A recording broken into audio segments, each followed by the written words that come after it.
بسم اللہ الرحمن الرحیم۔ السلام علیکم ورحمۃ اللہ وبرکاتہ۔ محترم ماؤں اور بہنوں، آج کا موضوع ہے قصہ حضرت ادریس علیہ السلام کا۔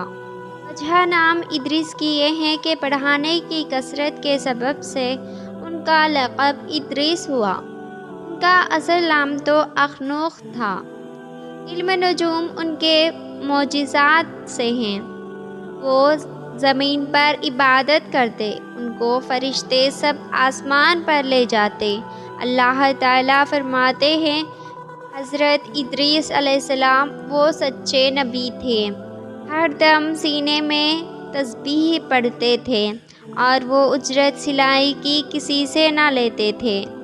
ایک روز کا ذکر ہے کہ وہ اپنے کام سے فارغ ہو کر بیٹھے تھے، اتنے میں ملک الموت آدمی کی صورت بن کر مہمان کے طور پر رات کو ادریس علیہ السلام کے دروازے پر آ پہنچے۔ جب شام ہوئی، افطار کے وقت پر کھانا آپ کا بہشت سے آتا، اس قدر چاہتے کھا لیتے، باقی کھانا بہشت میں پھر جاتا تھا۔ اور اس دن کا کھانا جب بہشت سے آیا، حضرت نے اس مسافر کو دیا۔ مسافر نے کچھ نہ کھایا، قدم پر قدم رکھ کر عبادت کرتا رہا۔ حضرت ادریس علیہ السلام ان کا حال دیکھ کر حیران ہو رہے تھے۔ یہ شخص کون ہے؟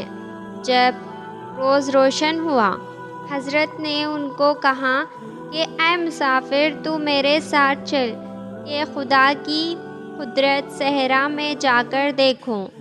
دونوں بزرگ گھر سے میدان کی طرف نکلے، جاتے جاتے ایک گیہوں کے کھیت میں جا پہنچے۔ حضرت ملک الموت نے کہا کہ چلو اس کھیت سے چند خوشے گیہوں کے لے کر ہم تم مل کر کھا لیں۔ ادریس علیہ السلام نے کہا، یہ عجیب ہے کہ تو نے شب گزشتہ کو کھانا حلال نہ کھایا، اب حرام کھانا چاہتا ہے۔ پھر وہاں سے دونوں بزرگ دوسرے ایک باغ میں جا پہنچے اور وہاں بھی انگور دیکھ کر حضرت جبرائیل علیہ السلام نے کھانے کا قصد کیا۔ حضرت ادریس علیہ السلام نے فرمایا کہ یہ حرام ہے۔ پھر جاتے جاتے ایک بکری دیکھ کر ادریس علیہ السلام نے کھانے کا ارادہ کیا۔ پھر ادریس علیہ السلام نے ان سے کہا، بیگانی بکری کو ذبح کر کے کھانا ممنوع ہے۔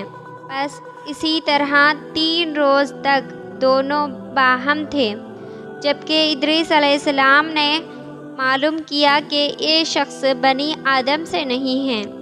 تب حضرت نے فرمایا، واسطے خدا کے تو ظاہر کر کہ تو کون شخص ہے۔ اس نے کہا کہ میں جبرائیل علیہ السلام ہوں۔ تب ادریس علیہ السلام نے فرمایا کہ اے بھائی، سب مخلوقات کی جان قبض کرتے ہو؟ اس نے کہا کہ ہاں۔ حضرت ادریس علیہ السلام نے فرمایا، شاید کہ میری جان قبض کرنے کے لیے آئے ہو۔ اس نے کہا کہ نہیں، میں تمہارے ساتھ خوش طبعی کرنے آیا ہوں۔ اس نے کہا کہ آج 3 دن سے تو میرے ساتھ ہے، اس عرصے میں بھی تو نے کسی کی جان قبض کی ہے؟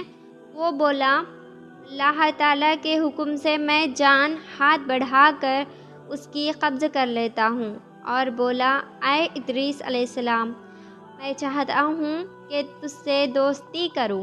ادریس علیہ السلام نے کہا کہ میں تجھ سے دوستی کرنے کے لیے تو میری جان قبض کر لے، اس لیے تاکہ خوف اور عبرت مجھے زیادہ ہو اور عبادت خالق کی زیادہ کروں۔ ملک الموت نے کہا کہ رضائے الہی جان قبض نہیں کر سکتا ہوں۔ تب اس نے خدا کی درگاہ میں عرض کی، حکم الہی ہوا کہ جان ادریس کی قبض کر۔ اس نے جان ان کی قبض کی۔ پھر ملک الموت نے خدا کی درگاہ میں دعا مانگی، پھر ان کو اللہ نے زندہ کیا اور ادریس علیہ السلام نے اٹھ کر ملک الموت کو گود میں لیا اور دونوں نے آپس میں دوستی کی۔ ملک الموت نے ان سے پوچھا، اے بھائی، تجھے موت کا مزہ کیسے لگا؟ وہ بولے، جیسے کسی زندہ جانور کی کھال سر سے پاؤں تک کھینچی جاتی ہے۔ ملک الموت نے کہا، اے بھائی، قسم ہے رب العالم کی، جیسا کہ تیرے ساتھ میں نے احسان کیا ہے، ایسا کسی سے نہیں کیا۔ ادریس علیہ السلام نے فرمایا، اے بھائی، مجھ کو دوزخ دیکھنے کا شوق ہے، تو مجھ کو اس کے دروازے تک لے چل، تو اس کے دیکھنے سے خوف الہی زیادہ ہو تاکہ عبادت اور بندگی زیادہ کروں۔ تب ملک الموت نے خدائے تعالیٰ کے حکم سے ان کو 7 طبقے دوزخ کے دکھلائے۔ پھر وہ بولے، اے بھائی، مجھ کو بہشت دیکھنے کی آرزو ہے، اسے دیکھ کر عبادت زیادہ کروں۔ پھر ان کو بہشت کے در پہ لے گئے۔ پھر بولے، اے بھائی، میں تلخی جان کندنی کی چکھ چکا ہوں اور دوزخ کو بھی دیکھا، جگر میرا مارے پیاس کے جل گیا، اجازت ہو تو بہشت میں جا کر ایک پیالہ پانی پی لوں۔ تب اس نے کہا کہ تو وہاں سے پھر آنے کا عہد کر۔ ادریس علیہ السلام نے کہا، کیا آؤں گا۔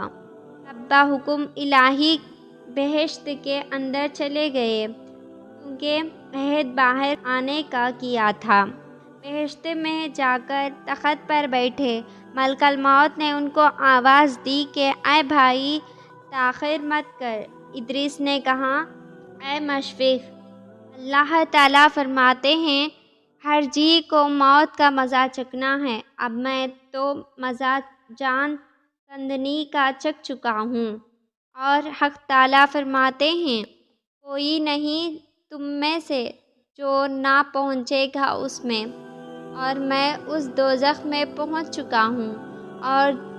اور اللہ تعالیٰ فرماتے ہیں، نہ پہنچے گی وہاں ان کو کچھ تکلیف، اور نہ ان کو وہاں سے کوئی نکالے، یعنی جو بہشت میں گیا پھر نہ آئے گا۔ اے بھائی، میں اب ہرگز باہر نہیں آنے کا۔ درگاہ جناب باری سے آواز آئی کہ اے غزرائیل، تو ادریس علیہ السلام کو چھوڑ کر چلا جا، میں نے ان کی تقدیر میں یہی لکھا تھا۔ ان کے بعد فرزند سب فراق سے شب و روز گریہ وزاری میں تھے۔ ایک روز ابلیس ان کے پاس آیا اور کہا، مت رویا کرو، میں تمہارے باپ کی سی ایک صورت بنا دیتا ہوں، تم اس کو بہشت شب و روز دیکھا کرو اور پوجا کرو، درد تمہارے دل کا جاتا رہے گا اور تم سب خوش رہو گے۔ ابلیس نے ایسی ایک صورت بنائی کہ ان کی شکل میں اور اس میں کچھ تفریقہ نہ تھا، صرف اتنا ہی فرق تھا کہ یہ صورت بات نہ کر سکتی تھی، اور وہ لوگ اس صورت کو پوجا کرتے تھے، یہاں تک کہ رفتہ رفتہ بت پرستی تمام عالم میں پھیل گئی۔ مشرق سے مغرب تک 400 برس تک یہ حالت جاری تھی، اور اللہ تعالیٰ کو جاننے والا نہ تھا، ان میں مفقود تھا۔ بعدہ خدائے تعالیٰ نے نوح علیہ السلام کو ان پر پیغمبر کر کے بھیجا تاکہ ان کو راہ ہدایت کی بتائے۔